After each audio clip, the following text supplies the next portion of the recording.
ಆತ್ಮೀಯ 9ನೇ ತರಗತಿ ವಿದ್ಯಾರ್ಥಿಗಳೇ, ಈ ದಿನದ ಕನ್ನಡ ತರಗತಿಗೆ ತಮಗೆಲ್ಲರಿಗೂ ಸ್ವಾಗತ. ನಾನು ಪವಿತ್ರ. ವಿದ್ಯಾರ್ಥಿಗಳೇ, ಇಂದಿನ ತರಗತಿಯಲ್ಲಿ ಆದರ್ಶ ಶಿಕ್ಷಕ ಸರ್ವೇಪಲ್ಲಿ ರಾಧಾಕೃಷ್ಣನ್ ಎಂಬ ಗದ್ಯ ಭಾಗದ ಕುರಿತು ಅಧ್ಯಯನ ಮಾಡೋಣ. ಪ್ರಸ್ತುತ ಆದರ್ಶ ಶಿಕ್ಷಕ ಸರ್ವೇಪಲ್ಲಿ ರಾಧಾಕೃಷ್ಣನ್ ವ್ಯಕ್ತಿಚಿತ್ರ ಗದ್ಯ ಭಾಗವನ್ನು ಕೆ.ಎಸ್. ರತ್ನಮ್ಮ ಅವರ ಡಾಕ್ಟರ್ ಎಸ್. ರಾಧಾಕೃಷ್ಣನ್ ಜೀವನ ಸಾಧನೆ ಮತ್ತು ಎ.ಎನ್. ಮೂರ್ತಿರಾವ್ ಅವರ ಚಿತ್ರಗಳು ಪತ್ರಗಳು ಕೃತಿಗಳ ಆಧಾರದಿಂದ ಪಠ್ಯಪುಸ್ತಕ ರಚನಾ ಸಮಿತಿ ಸಿದ್ಧಪಡಿಸಿ ನಿಗದಿ ಮಾಡಿದೆ.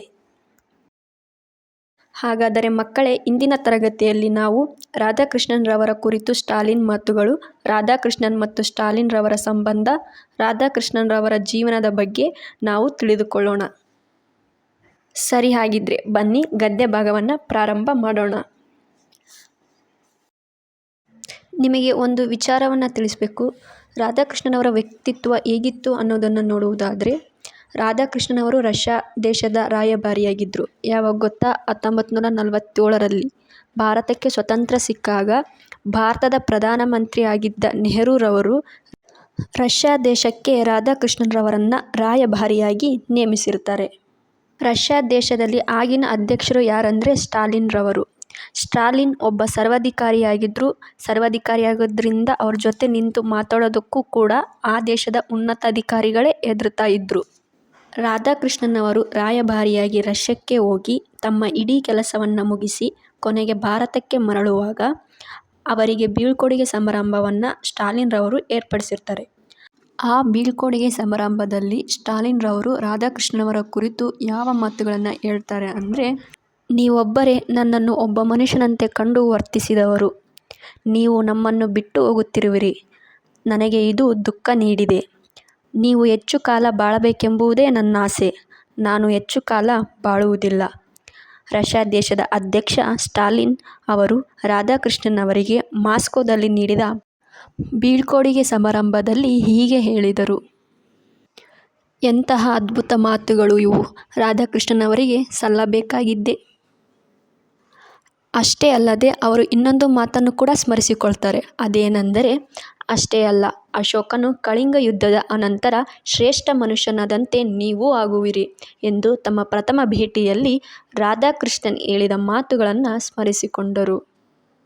ಏಕೆಂದರೆ ಅಂತಹ ಸಾಮ್ರಾಟ ಅಶೋಕ್ ಕಳಿಂಗ ಯುದ್ಧದ ನಂತರ ಮನುಷ್ಯನಾದಂತೆ ನೀವು ಕೂಡ ಹಿಂಸೆಯನ್ನು ತ್ಯಜಿಸಿ ಅಹಿಂಸೆಯನ್ನು ಪಾಲನೆ ಮಾಡುವಂತಹ ಶ್ರೇಷ್ಠ ಮನುಷ್ಯರಾಗ್ತೀರಿ ಎನ್ನುವಂತಹ ಮಾತನ್ನು ನೇರವಾಗಿ ಸ್ಟಾಲಿನ್ ರವರಿಗೆ ಹೇಳ್ತಾರೆ. ಈ ಮಾತುಗಳು ಸ್ಟಾಲಿನ್ ರವರ ಮನಸ್ಸಿನ ಮೇಲೆ ಬಹಳ ಪರಿಣಾಮ ಬೀರಿದವು. ಇದಿಷ್ಟು ರಾಧಾಕೃಷ್ಣನ್ ರವರ ಬೀಳ್ಕೊಡುಗೆ ಸಮಾರಂಭದಲ್ಲಿ ಸ್ಟಾಲಿನ್ ರವರು ಹೇಳಿದ ಮಾತುಗಳು. ನಂತರ ರಾಧಾಕೃಷ್ಣನ್ ರವರು ಪ್ರಭಾವಿ ವ್ಯಕ್ತಿಗಳಲ್ಲಿ ಒಬ್ಬರೆನಿಸಲು ಕಾರಣವೇನೆಂದರೆ, ಪ್ರತಿಯೊಂದು ಧರ್ಮದ ಅಂತಿಮ ಸತ್ಯ ಒಂದೇ. ಪ್ರತಿ ಧರ್ಮವು ಅದರ ಶ್ರೇಷ್ಠ ಗುಣವನ್ನು ತೋರುತ್ತದೆ.